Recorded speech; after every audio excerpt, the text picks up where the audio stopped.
Sorry, my phone totally died. My hand might get a little bit shaky because I'm trying to hold the camera and write at the same time. So if that happens, I apologize.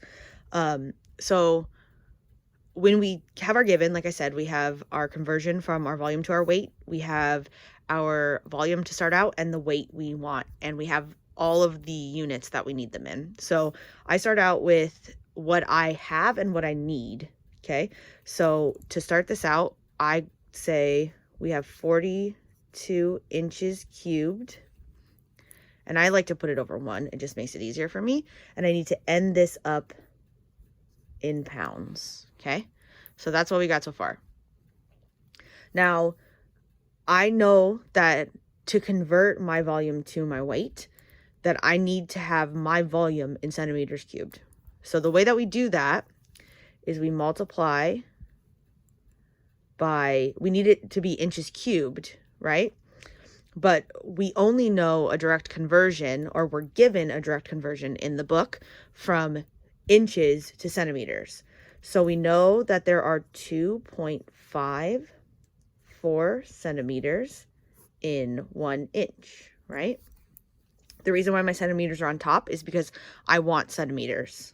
So whatever's on the top of your fraction line, or your division line, whatever you want to call it, is going to be what you're going to end up with, okay? So I want centimeters. And I'm coming from inches, so that's why inches are on the bottom. Now, the issue is we know that this is a straight conversion from inches to centimeters, okay? It's a definition, right? It's been defined for us.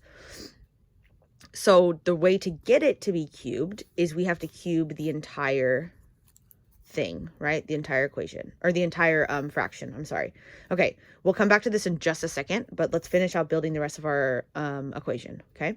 So from here, we know, like we said, that what's on the top of our fraction line is what we're going to end up with. So we know we're going to have our centimeters cubed. Okay.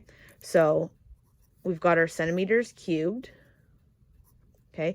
So to get to grams, which is going to be our next step, we know there's 1 centimeter cubed in 19.3 grams. That's also a given. That's a definition.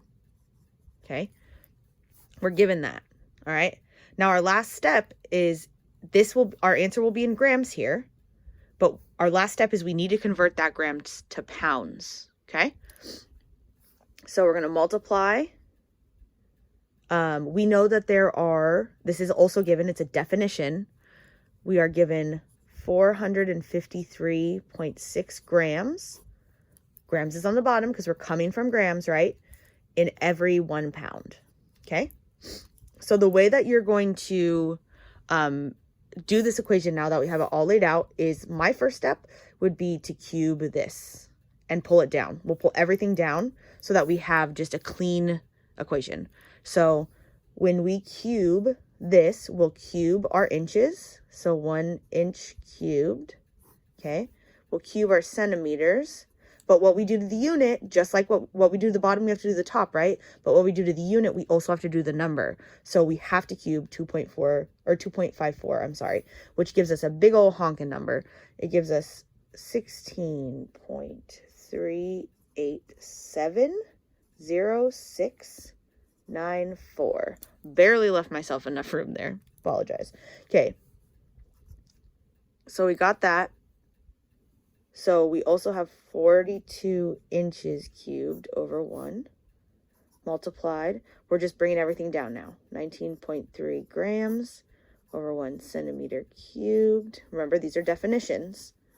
Okay. And then we have 1 pound over 453.6 grams. Okay. And then that'll give us pounds, right? The way that we check to make sure that we've got everything in the right spot is we're going to cross things out. We can cross cancel, right? Inches cubed, crosses out inches cubed. Centimeter cubed, centimeters cubed. Grams and grams, and we end up with our pounds, okay? So the next step is going to be to multiply all the way across on the top and all the way across on the bottom, okay?